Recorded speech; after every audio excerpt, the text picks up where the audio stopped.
Hello बच्चों, कैसे हैं आप लोग। बच्चों, आपने नोटिस किया होगा बहुत से लोग कभी कभी अपना हार्मोनी खो बैठते हैं, अपना जीवन का संतुलन खो बैठते हैं ना।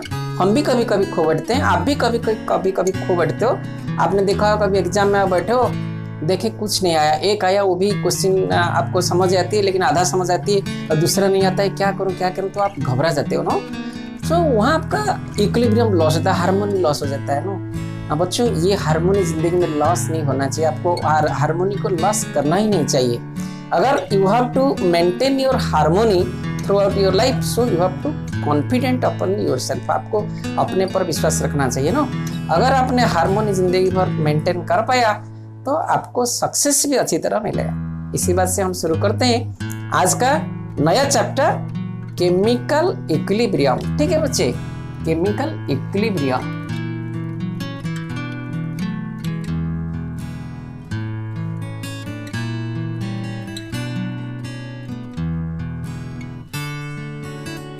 बच्चों, केमिकल इक्विलिब्रियम शुरू करने से पहले we should first understand what is equilibrium, है ना। ये इक्विलिब्रियम क्या है। मान लीजिए दो दोस्त राम और रहीम है, उन दोनों के बीच में एक बार कंपटीशन हो गया। एक बक्सा था, बक्सा के इस तरफ भी एक हैंडल है, इस तरफ भी एक हैंडल है। राम इधर से खींच रहा है और इधर से रहीम खींच रहा है। ठीक है, दोनों इतने जोर से खींच रहे हैं, लेकिन क्या हो रहा है, ये बक्सा का ये जगह बिल्कुल चेंज नहीं हो रहा है। जिस जगह पे है उस जगह पे बक्सा स्थिर है। राम जितना प्रेशर लगा रहा है और रहीम जितना प्रेशर लगा रहा है, लेकिन बक्स उस अपनी जगह से हिल नहीं रहा है। तो इसको बोलते हैं बॉक्स इज इन इक्विलिब्रियम। ये इक्विलिब्रियम का नाम क्या है, इसको कहते हैं static equilibrium, because there is no motion in the box, क्योंकि बॉक्स अपने जगह पे हिलते नहीं। यहाँ क्या है, हम अगर बोलेंगे यहाँ फॉरवर्ड फोर्स एक्ट करता है और बैकवर्ड फोर्स एक्ट करता है, या हम इसको बोल सकते हैं rate of forward force is equal to rate of backward force.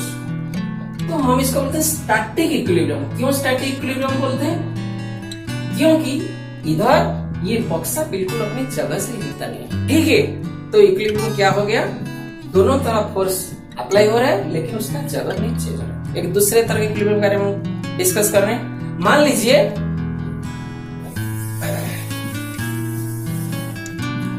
Asia का सबसे लॉन्गेस्ट डैम उड़ीसा का हीराकुद डैम है। ये हीराकुद डैम का बांध है और यहाँ से ये स्विस गेट है, जिस तरह पानी यहाँ से निकलता है नदी की तरफ जाता है और इधर ऊपर से पानी आता है, इसमें भरता है डैम में। ठीक है, मान लीजिए अभी डैम में पानी का हाइट है 630 फीट, राइट। 630 फीट पानी का हाइट है और यहाँ से पानी कुछ इसके अंदर भरता है और कुछ पानी यहाँ स्विस गेट की तरफ से निकलता है नदी में। तो यहाँ देखा था ये पानी का हाइट में कुछ भी चेंज नहीं हो रहा है। 630 कांस्टेंट, 630 पानी उसका हाइट है डैम में। यहाँ जितना पानी भरता है इसका मतलब उतना पानी यहाँ से निकल जाता है स्विस गेट के तरफ से। तो यहाँ क्या हुआ, हम कह सकते हैं ये जो इसके डैम के अंदर पानी है, this is also phenomenon of equilibrium. But यहाँ इक्विलिब्रियम किस तरह का है, इसको बोलते हैं डायनामिक इक्विलिब्रियम। क्यों डायनामिक इक्विलिब्रियम बोलते हैं, क्योंकि यहाँ पानी का जितना भरता है या पानी इधर मोशन में और यहाँ पानी जितना निकलता है वो भी मोशन में, और इसके अंदर का पानी भी मतलब मोशन में। तो यहाँ डायनामिक इसको बोलते हैं क्योंकि यहाँ मोशन एसोसिएटेड है इस फेनोमेनन के साथ। लेकिन वहाँ क्या था, बक्सा के साथ मोशन नहीं था, बक्सा मूव नहीं करता था। ठीक है, तो इसको बोलते हैं डायनामिक इक्विलिब्रियम। यहाँ 630 पानी, हमको लगता है यार पानी बिल्कुल नहीं भर रहा है या नहीं जा रहा, लेकिन ऐसा नहीं है। पानी यहाँ जितना भरता है वहाँ पानी इतना निकल जाता है। हम इसको बोलते हैं, अगर यहाँ हम बोलेंगे रेट ऑफ फॉरवर्ड रिएक्शन इसको बोलते हैं। यहाँ से पानी जितना भरता है, और इसको बोलेंगे रेट ऑफ बैकवर्ड रिएक्शन। तो ये बैकवर्ड रिएक्शन जितना है, ये फॉरवर्ड रिएक्शन उतना ही है। जितना पानी घुसता है उतना पानी निकल जाता है। हम लिख सकते हैं rate of forward reaction is equal to rate of backward reaction, right. तो इसको क्या बोलते हैं, डायनामिक इक्विलिब्रियम। आपको समझ आ गई बात। डायनामिक इक्विलिब्रियम में क्या होता है, इसमें मोशन एसोसिएट होता है। अभी देखिए पानी यहाँ आ रहा है, बढ़ रहा है, पानी आ रहा है और इधर पानी जा रहा है और इसके अंदर भी पानी मूवमेंट ऑफ मोशन में। लेकिन हमको लगता है यार ये डैम में पानी जितना है उतना ही है, तो इसको हम बोलेंगे डायनामिक इक्विलिब्रियम। समझ गए? तो इक्विलिब्रियम मतलब हमको समझ में आएगा। इक्विलिब्रियम दो तरह का, एक स्टैटिक और एक डायनामिक। स्टैटिक में वही फॉरवर्ड रिएक्शन या फॉरवर्ड फोर्स है, बैकवर्ड फोर्स भी है, लेकिन वहां क्या होता है उसमें मोशन नहीं होता, चेंज नहीं होता, वो अपनी जगह चेंज नहीं करता। लेकिन यहाँ क्या होता है, यहाँ भी फॉरवर्ड रिएक्शन है और बैकवर्ड रिएक्शन है।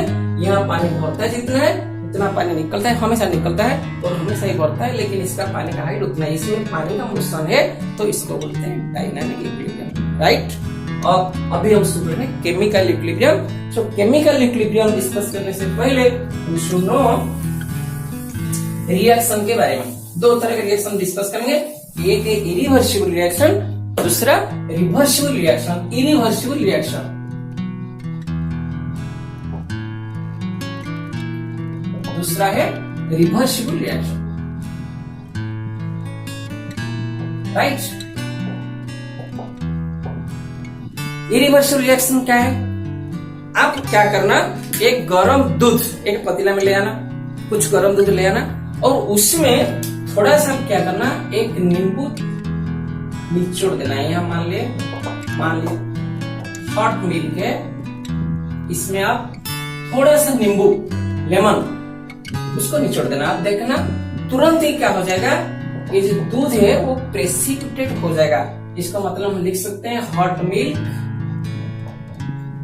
प्लस लेमन जूस गिव्स क्या देगा, आप देखेंगे उसमें पनीर बन जाएगा, पनीर और पानी हो जाएगा, तो हम लिख सकते हैं पनीर प्लस वाटर। आप यहाँ देखिए ये एक ऐसा रिएक्शन है, दिस इज इरिवर्सिबल रिएक्शन। जब हम दूध को उसमें लेमन डाल देते हैं, लेमन का जूस डाल देते हैं, आप देखना वो तुरंत ही प्रेसिपिटेट हो जाता है और पानी वाला ये प्रेसिपिटेट जो इसमें पनीर बनता है वो कभी पनीर कन्वर्ट हो सकता है क्या, हॉट मिल्क कन्वर्ट हो सकता है मिल्क में, नहीं हो सकता है। वो मिल्क कभी भी नहीं बन सकता है या नींबू पानी में कभी बन ही नहीं सकता है, तो इसको बोलते हैं इरिवर्सिबल रिएक्शन। राइट। और कितने एग्जाम्पल हम ले सकते हैं, मान लीजिए इरिवर्सिबल रिएक्शन का हम ले रहे हैं, जितने कंबुशन रिएक्शन है, हम लकड़ी जला रहे हैं, C+O2 कार्बन का जला रहे हैं और ये आता है क्या, CO2 कार्बन डाइऑक्साइड। ये कार्बन डाइऑक्साइड जो गैस बन जाता है कंबुशन रिएक्शन में,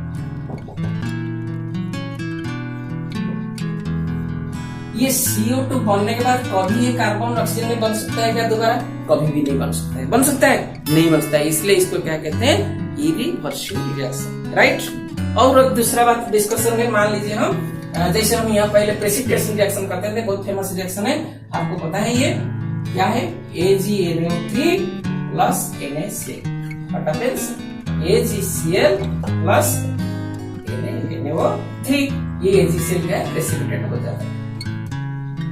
इस प्रेसिपिटेशन रिएक्शन जब हो जाता है, ये AgCl कभी भी और AgNO3 और NaNO3 कभी टूट नहीं सकता है, NaCl बन नहीं सकता है, तो इसको भी बोलते हैं इरिवर्सिबल रिएक्शन। क्योंकि रिएक्शन जब प्रोडक्ट बन जाता है, प्रोडक्ट फिर रिएक्टेंट दोबारा नहीं हो सकता। समझ गए? और दूसरा रिएक्शन हम ले सकते हैं, मान लीजिए स्ट्रॉन्ग एसिड और स्ट्रॉन्ग बेस के reaction, strong acid plus strong base, NaOH plus HCl, NaCl plus H2। जब ये सोडियम हाइड्रोक्साइड और हाइड्रोक्लोरिक एसिड दोनों रिएक्शन कर जाते हैं, तब क्या बनता है, कॉमन सॉल्ट वाटर। ये कॉमन सॉल्ट और वाटर कभी भी फिर दोबारा NaOH और HCl में कन्वर्ट नहीं हो सकता है, तो इसको क्या कहते हैं, इरिवर्सिबल रिएक्शन। अब आप समझ गए इरिवर्सिबल रिएक्शन क्या है। तो इरिवर्सिबल रिएक्शन में आप समझिए ये इक्विलिब्रियम हो सकता है क्या। जब हम इक्विलिब्रियम के बारे में डिस्कस कर रहे थे, हम देख रहे थे दो चीजें, एक फॉरवर्ड रिएक्शन एक बैकवर्ड रिएक्शन जरूरी है, डायनामिक इक्विलिब्रियम हो या स्टैटिक। लेकिन हम यहाँ डायनामिक इक्विलिब्रियम के बारे में डिस्कस करेंगे, क्योंकि यहाँ डायनामिक इक्विलिब्रियम ही होगा। जैसे भी केमिकल इक्विलिब्रियम वो डायनामिक होता है, क्योंकि इसमें मोशन होता है, क्योंकि रिएक्शन होता है rate of forward reaction equal to rate of backward reaction. तो इसमें इरिवर्सिबल रिएक्शन में कभी भी इक्विलिब्रियम अटेन नहीं हो सकता, क्योंकि यहाँ बैकवर्ड रिएक्शन है ही नहीं। राइट। तो अभी हमको ये पता चल गया, या आप लोग इसको याद रखना, ये केमिकल इक्विलिब्रियम स्टेट कभी भी इरिवर्सिबल रिएक्शन में होता ही नहीं। तो हम चलते हैं अभी रिवर्सिबल रिएक्शन के बारे में डिस्कस करेंगे, राइट। रिवर्सिबल रिएक्शन क्या होता है? वैसे कितने रिएक्शन है जो कभी कंप्लीट ही नहीं होता है, कभी फिनिश नहीं होता है, वो रिएक्शन चलता ही रहता है। हमको लगता है ये रिएक्शन अभी बंद है, लेकिन इसके अंदर रिएक्शन चलता है। जैसे हम डैम के अंदर देखे थे, मान लीजिए मैंने एक रिएक्शन लिख रहा हूँ, N2 plus 3H2 gives 2NH3। यहाँ क्या था, नाइट्रोजन और हाइड्रोजन मिलता है और 2NH3 अमोनिया गैस फॉर्मेशन करता है। मान लीजिए अभी ये 1 मोल है, अभी ये 3 मोल है, 2 मोल है, ठीक है। अब जब रिएक्शन शुरू होगा, मान लीजिए यहाँ 0.5 मोल खत्म हो गया या 1.5 मोल खत्म हो गया, और यहाँ जो फॉर्मेशन हुआ है 1 मोल NH3 हुआ है। मान लीजिए क्या होगा, तुरंत ही जैसे ही 1 मोल NH3 फॉर्मेशन हो जाएगा, ये क्या करेगा, फिर NH3 टूट के तुरंत ही फिर N2 3H2 में कन्वर्ट होने लगेगा। यानी हमको लगेगा यार यहाँ N2 3H2 मिलके 2NH3 बन रहा है और NH3 फिर इधर बन रहा है। हमको लगेगा यार एक ऐसा समय है उसमें हमको लगेगा और रिएक्शन हो ही नहीं रहा है। इसका मतलब वहाँ क्या होगा, N2 3H2 जितना मिलके जितना NH3 बना रहा होगा, वो फिर अपने आप टूट के N2 3H2 बनता है। उसको बोलते हैं स्टेट ऑफ इक्विलिब्रियम। कहाँ होगा, जब हम देखेंगे जैसे उधर हम डिस्कस किए थे, rate of forward reaction is equal to rate of backward reaction. समझे आप? जिस रिएक्शन में, जब कौन से रिएक्शन में, only in the case of reversible reaction. क्यों? रिवर्सिबल रिएक्शन में क्या होता है, फॉरवर्ड रिएक्शन होता है और बैकवर्ड रिएक्शन होता है, ठीक है। और ये कब इक्विलिब्रियम होगा, जब rate of forward reaction will be equal to rate of backward reaction, तब इक्विलिब्रियम हो सकता है। क्योंकि हमको लगेगा यार वो रिएक्शन हो ही नहीं रहा, मगर ऐसा होता नहीं, रिएक्शन में चलता रहता है। जितना रिएक्टेंट्स जोड़ता है उधर प्रोडक्ट उतना टूटता है, और हमको लगता है यार ये बिल्कुल रिएक्शन हो ही नहीं रहा है, ठीक है। तो इसको बोलते हैं हम डायनामिक इक्विलिब्रियम। तो chemical equilibrium is an example of dynamic equilibrium, और it is the equilibrium is nature of dynamic. You should remember. So equilibrium in reversible reaction is dynamic. अब आपको समझ में आ गया? तो हम पहले अभी डिस्कस करें जो रिवर्सिबल रिएक्शन है उसका कैरेक्टरिस्टिक्स क्या है, रिवर्सिबल रिएक्शन का कैरेक्टरिस्टिक्स क्या है, हम उसको डिस्कस करेंगे थोड़ा सा। उसके बाद फिर चलेंगे केमिकल इक्विलिब्रियम के बारे में और उसका भी कैरेक्टरिस्टिक्स डिस्कस करेंगे, राइट। तो कैरेक्टरिस्टिक्स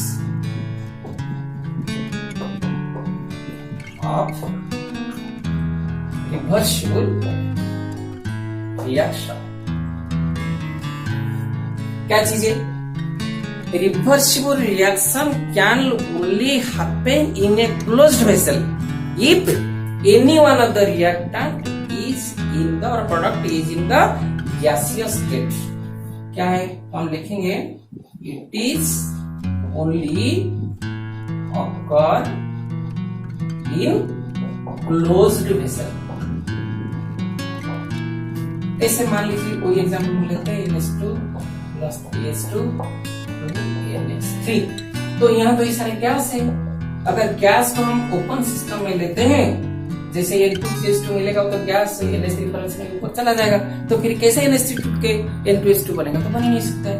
तो इसका मतलब क्या होता है, जब भी हम रिवर्सिबल रिएक्शन करते हैं it should happen only in the closed vessel, नहीं तो कभी होगा ही नहीं, ठीक है। दूसरी बात है it never ends never attain finish up. ये कभी खत्म ही नहीं होता, रिएक्शन कभी खत्म नहीं होता, रिवर्सिबल रिएक्शन कभी भी खत्म नहीं होता। कैसे खत्म होगा आप समझिए, खत्म हो ही नहीं सकता, क्योंकि यहाँ इतना जितना जुड़ेगा ये उधर उतना टूटेगा, ठीक है। तो रिवर्सिबल रिएक्शन कभी ये होता ही नहीं। तीसरा बात, कुछ समय के बाद after some time it attains equilibrium. Attains equilibrium. Reversible reaction का और एक खासियत है, कुछ समय के बाद, कुछ वक्त के अंतराल, वो फिर क्या होगा, उसमें इक्विलिब्रियम स्टेट आ जाएगा। जैसे हम डिस्कस कर रहे थे अभी, इक्विलिब्रियम कैसे हो जाएगा, जब rate of forward reaction will be equal to rate of backward reaction होगा, राइट।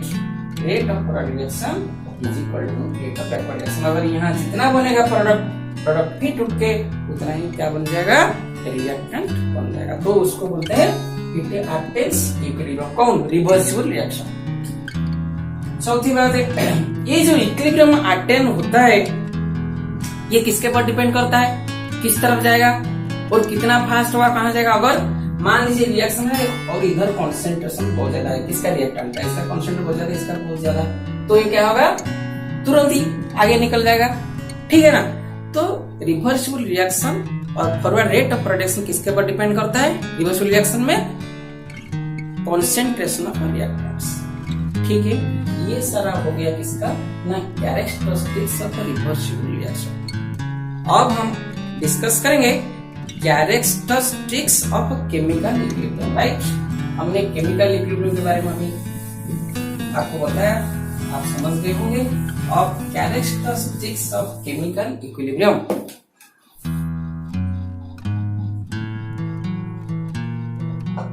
स्टिक्स ऑफ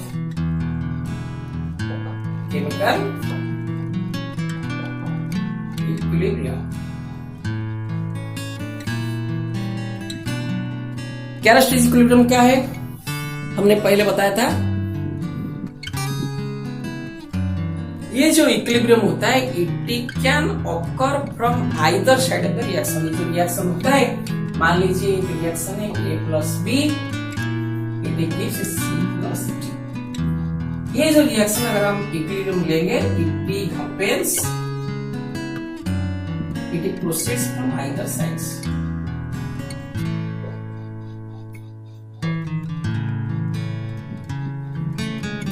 किसी भी तरह से शुरू होता है, कौन सा इक्विलिब्रियम, आइदर अगर रिएक्टेंट की तरफ से होता है या प्रोडक्ट की तरफ से भी शुरू हो सकता है, ठीक है।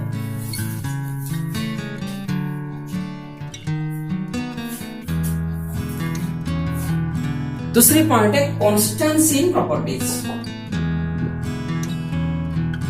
कॉन्स्टेंसी इन प्रॉपर्टीज, कॉन्स्टेंसी इन प्रॉपर्टीज क्या है, रिएक्शन जैसे ही चलता रहेगा, रिवर्सिबल रिएक्शन, और जैसे ही इक्विलिब्रियम आएगा, at that point all the variable parameters और observable properties will be constant, like pressure, temperature, concentration और डेंसिटी और कलर। ये सब कुछ क्या हो गया, स्थिर हो जाएगा, कांस्टेंट हो जाएगा। उसको हम बोलेंगे क्या है ना, constituency properties, that is the state of equilibrium. Equilibrium में आप ये याद रखना, कुछ भी वेरिएबल पैरामीटर्स चेंज नहीं होगा। अगर चेंज हो जाएगा तो state of equilibrium also will change, equilibrium will change its position. वो क्या होगा, उधर से हट जाएगा, इक्विलिब्रियम पोजीशन दूसरी जगह चला जाएगा। तो यहाँ क्या हुआ, कॉन्स्टेंसी इन प्रॉपर्टीज क्या है, pressure, temperature, colour, molar concentration और density, whatever it may be, all will remain constant, ठीक है। ये सब इसमें क्या हो जाएगा, कांस्टेंट हो जाएगा। तीसरी बात आता है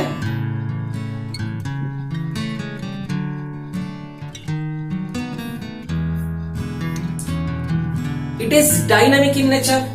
हमने बताया था it is dynamic in nature.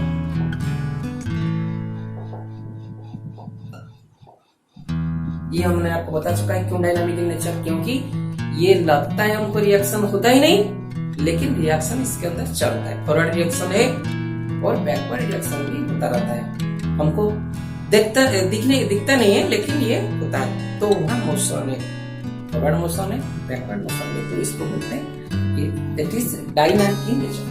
अब फोर्थ पॉइंट है क्या,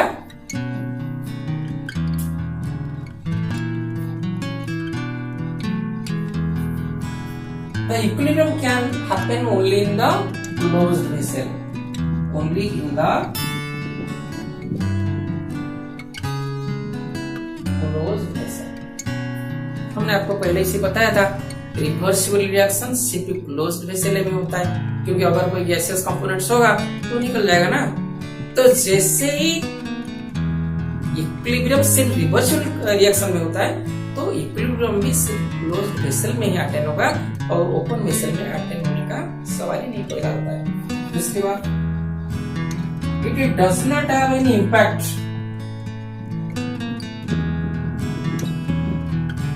ऑन कैटालिस्ट प्रेजेंस।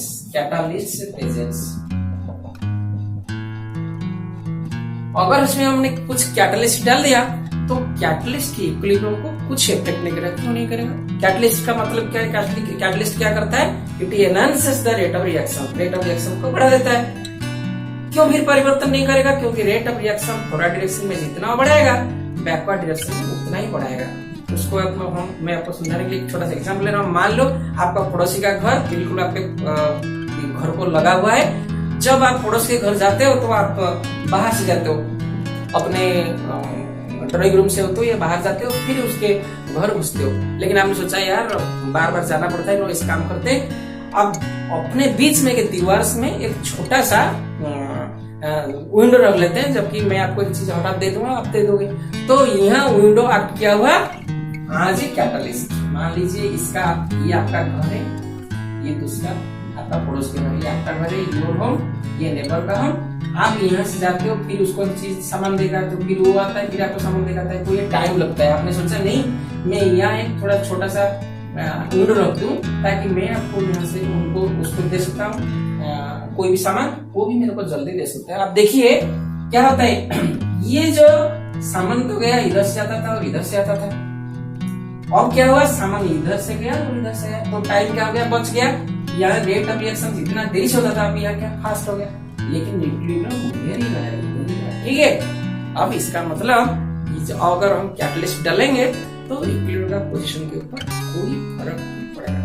ठीक है, अब आप समझ गए क्या है इक्विलिब्रियम, क्या है केमिकल इक्विलिब्रियम, क्या है केमिकल इक्विलिब्रियम। सिर्फ किस पे होता है? रिवर्सिबल रिएक्शन पे होता है। रिवर्सिबल रिएक्शन पे पता ही नहीं होता, और जब रिवर्सिबल रिएक्शन पे होता है इक्विलिब्रियम रिवर्सिबल रिएक्शन में आइदर साइड से हो सकता है। ये डायनामिक की नेचर है, ठीक है, और कैटलिस्ट इसके ऊपर कोई फर्क नहीं पड़ता है। तो बच्चों हम ऐसा करेंगे, हमारे जितने वीडियोस होंगे इस केमिस्ट्री जीनियस में आप देखेंगे बहुत छोटा छोटा वीडियो में सब कॉन्सेप्ट को लेके होंगे, क्योंकि आप बोर हो जाओगे नहीं। तो अगर आपको मान लीजिए देखना है केमिकल इक्विलिब्रियम क्या है, तो आप सिर्फ ऊपर में लिखा हुआ दबा देना उसको और वीडियो देखना 10-15 मिनट का होगा।